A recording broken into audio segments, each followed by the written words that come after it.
Gaurav Gogoi Pakistani agent है। कुछ इसी तरह की बातें करते हुए नजर आए हैं असम के मुख्यमंत्री हिमंता बिस्वा शर्मा। उन्होंने इस दौरान क्या कुछ कहा, आप भी सुने। डिफामेशन केस दियक हि जे पियर पाकिस्तान एजेंट मोर लगत जिमान तथ्य আছে মই যিদিনাখন আপোনালোকক দিম সিদিনাখন আপোনালোকে গম পাব হি যে 100% Pakistani agent he has been planted by foreign power in the state of India in our country. He is a planted person.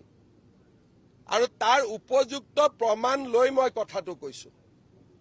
নিয়মতে ইলেকশ্যন আছে বুলি ইলেকশ্যন নাথাকিলেতো মই আৰু কঠোৰ হৈ দেখুৱাই দিলোহেঁতেন কিন্তু ইলেকশ্যন আছে কিবা এটা কৰিলে মানুহে ক'ব যে পলিটিক্যাল কাৰণত কৰিলে নহলে মোৰ হাতত ইমান দিন যিমানখিনি তথ্য আছে তাৰ পিছত তেওঁ আচলতে মুকলিভাৱে ঘূৰি থাকিবই নোৱাৰে